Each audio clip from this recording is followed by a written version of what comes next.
கேளுங்கள், அண்ணன் என்ற சொந்தமே அன்னையானதை பாருங்கள். போகுமே எங்கள் வீட்டில் பூத்தாலே பூவின் ஆயுள் கூடுமே.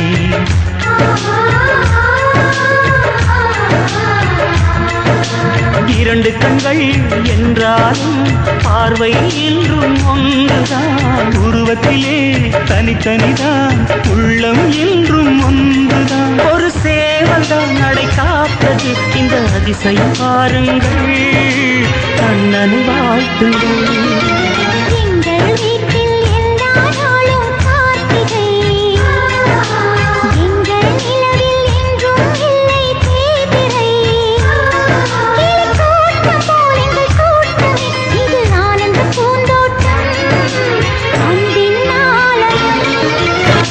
சிலுவைகளை நீ சுமந்து மாலைகள் எமக்கு சூட்டினாய். சிறகடிக்கும் பறவைக்கெல்லாம் வானத்தை போல மாறினாய். விழியோடு நீ குடையாவதா, விழிகள் நனைவதில்லை.